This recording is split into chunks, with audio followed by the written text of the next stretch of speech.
Capítulo 3. A natureza do homem.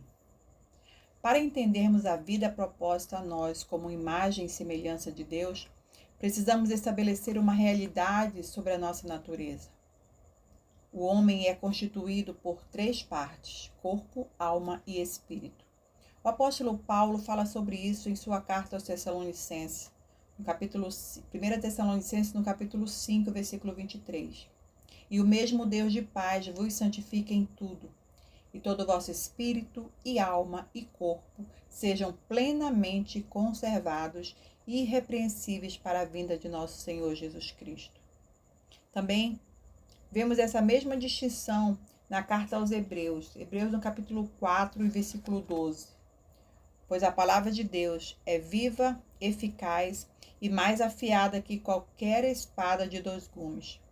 Ela penetra a ponto de dividir alma e espírito, juntas e medulas, e é apta para julgar os pensamentos e as intenções do coração. Embora o homem seja constituído de 3 partes, corpo, alma e espírito, se sabemos que Deus nos criou como Ele é e Ele é espírito, isso significa que então eu sou um espírito, possuo uma alma e habito em um corpo. Subtópico: Espírito. O espírito é o âmago e a fonte da vida humana. É a parte do homem que se relaciona com Deus, que tem a natureza de Deus, é a sede da imagem de Deus no homem. Deus é espírito e importa que os que o adorem em espírito e em verdade. João capítulo 4, versículo 24. Deus é espírito. Portanto, é a partir do espírito que nos relacionamos com ele. O homem não pode conhecer a Deus através dos seus sentidos físicos. A carne sempre prioriza o que satisfaz seus desejos e motivações. Se ela pode tocar, cheirar, ver e ouvir, isso é o que rege sua vida. Da mesma maneira, nossas emoções nem sempre são uma fonte segura para buscarmos nossas decisões ou para nos relacionarmos com Deus. Emoções são passageiras, mas a verdade de Deus é imutável. É por essa razão que não devemos tomar decisões permanentes, baseadas em emoções, pois emoções são temporárias, mas os frutos das nossas decisões permanecem.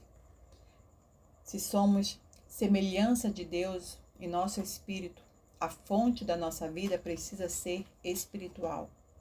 Dessa forma, quando a Bíblia fala de relacionamento com Deus, ele sempre aponta para o coração. Amar de todo o coração, adorar em espírito e em verdade. O justo vive pela fé e não pelos sentidos, porque o nosso relacionamento com Deus não é baseado no que os nossos sentimentos mostram, nem nas nossas emoções. Em Mateus capítulo 26, versículo 41, a Bíblia diz que a carne é fraca, mas o espírito está sempre pronto, pois é a sede da natureza de Deus. Não baseie seu relacionamento com Deus nas circunstâncias ou no que os seus olhos veem, mas no Espírito, pois o seu Espírito sabe quem Deus é e vê o que Deus vê. Quando for preciso, portanto, fale com a sua alma, alinhe suas emoções com a verdade que você conhece de Deus. Vemos tantas vezes o salmista Davi exortando sua própria alma. Ó minha alma, por que você está abatida? Não sabe quem é o seu Deus? Não sabe o que ele pode fazer? Está no Salmo 42. O propósito do nosso espírito é nos conectar a Deus, porque ele é espírito. Mais do que isso, o espírito humano se torna a habitação do Espírito Santo, a terceira pessoa da Trindade. Ele mora dentro de nós, ele orienta o nosso espírito. Por isso precisamos aprender a viver a partir do nosso espírito, pois Deus está constantemente nos direcionando, mostrando, ensinando, falando e guiando, mas no nosso espírito. Viver pelo Espírito significa estar em sintonia com a orientação do céu, permitindo que o Espírito Santo nos conduza em cada passo. O mesmo Espírito testifica com o nosso espírito que somos filhos de Deus. Romanos 8,16. O Espírito Santo é o GPS do céu dentro de nós, porque todos que são guiados pelo Espírito de Deus são filhos de Deus, pois vocês não receberam o Espírito que os torne de novo escravos, medrosos, mas sim o Espírito de Deus que os adotou como seu próprio filho. Agora nós o chamamos Abba Pai, pois o seu Espírito confirma o nosso espírito que somos filhos de Deus. Romanos 8, 14 ao 16. Subtópico: alma. A alma é a dimensão do homem que lida com o intelecto, os sentimentos, as vontades e as emoções. No entanto, precisamos estar atentos para não ser governados nem pelo nosso intelecto, nem pelas nossas emoções, mas pelo Espírito. Nós não somos o que sentimos e, se não entendemos isso, acabaremos sendo guiados pelas nossas emoções e sentimentos. Por outro lado, também precisamos estar atentos para não permitir que os nossos pensamentos nos dominem. Aquilo que é racional, afinal, nem todos os nossos pensamentos foram convertidos a Cristo. Muitas pessoas têm o cuidado de não permitir que as emoções governem, mas acabam vivendo a partir do racional, o que também é um engano. A vida que vivemos a partir da fé não pode ser vivida a partir do nosso intelecto. Por essa razão, tanto a mente quanto as emoções precisam ser renovadas. No novo nascimento, a nossa alma não é regenerada como o nosso espírito.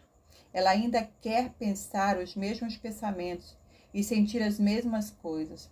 Por isso o apóstolo Paulo nos ensina que a coisa mais importante para quem nasceu de novo é renovar a mente e a alma na verdade da palavra de Deus. Veja o que ele diz em sua carta aos Romanos. Romanos no capítulo 12, versículo 2. E não vos conformeis com este século, mas transformai-vos pela renovação da vossa mente, para que experimenteis qual seja a boa, agradável e perfeita vontade de Deus. Paulo nos ensina a não nos conformarmos com a maneira de pensar deste mundo.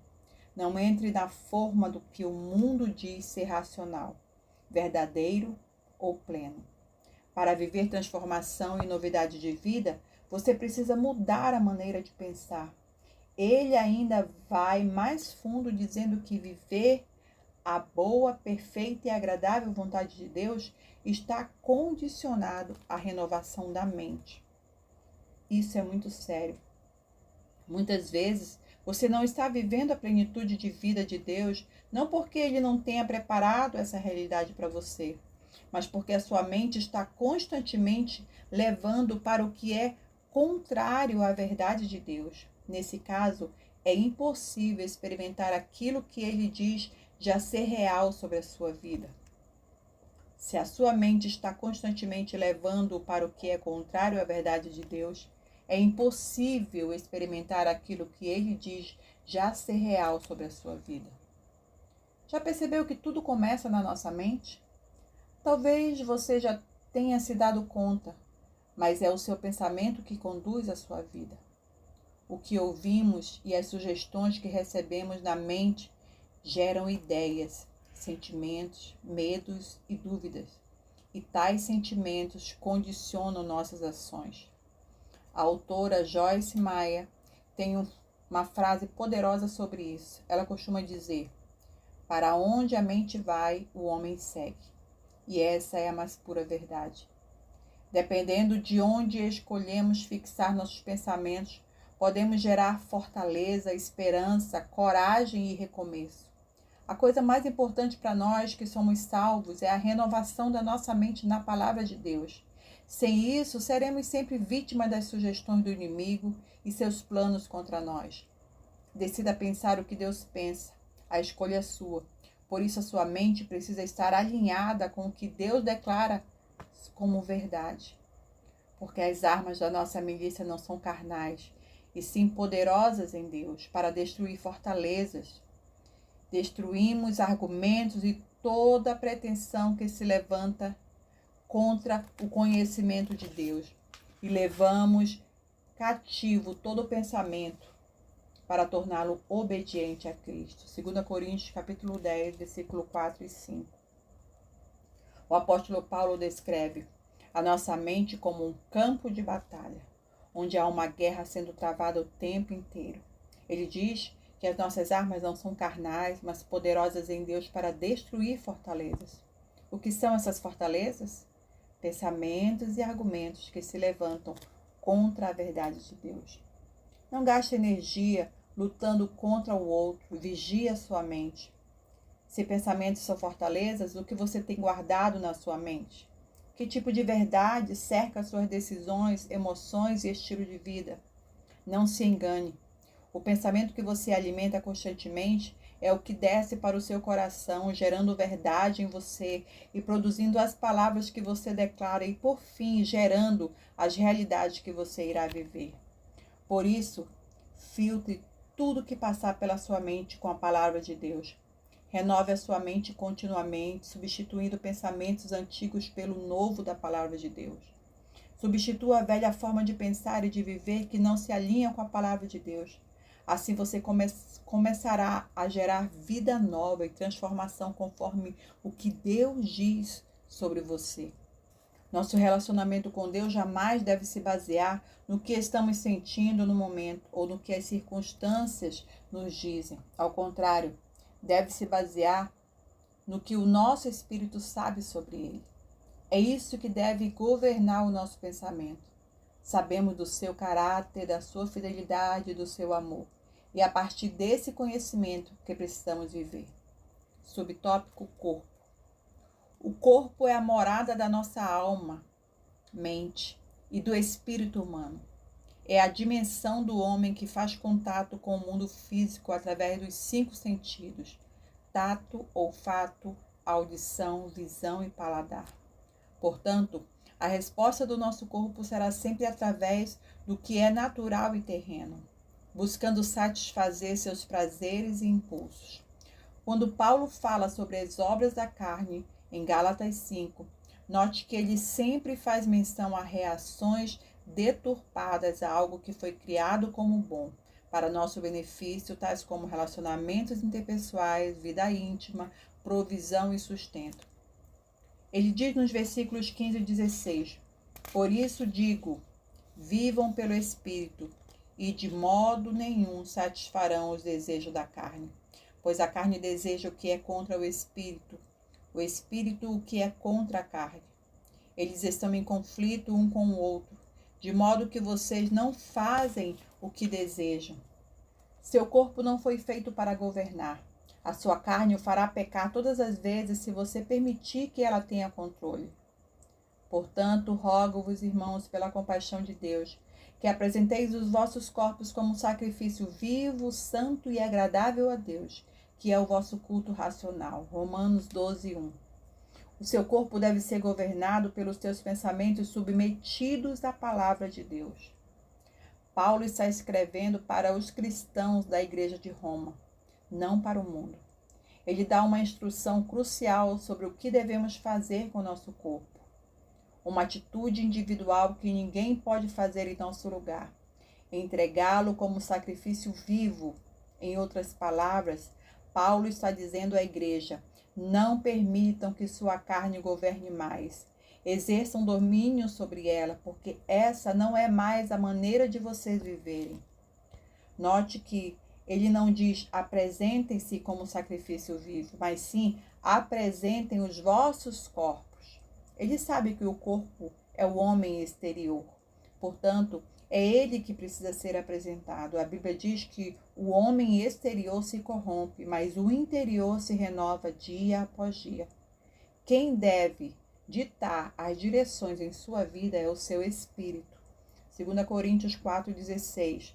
Por isso não desfalecemos. Mas ainda que o nosso homem exterior se corrompa, o interior, contudo, se renova de dia em dia. Em 1 Coríntios 9, Paulo diz, sendo assim, não corro como quem corre sem alvo e não luto como quem esmurra o ar, mas esmurro o meu corpo e faço dele o meu escravo, para que depois de ter pregado aos outros, eu mesmo não venha a ser reprovado. Paulo nos mostra que está subjugando seu corpo a si mesmo, ou seja, ao seu próprio espírito, o homem interior. O nosso corpo não deve ter vontade, nem voz, tampouco controle sobre nós. Quem deve ditar o que devemos fazer e seguir não é o nosso corpo, mas o nosso espírito. Já somos habilitados a viver tudo o que Deus disse que podemos viver. Sempre que Deus nos dá uma palavra, Ele também prepara os meios para que possamos cumpri-la. Deus não é irresponsável.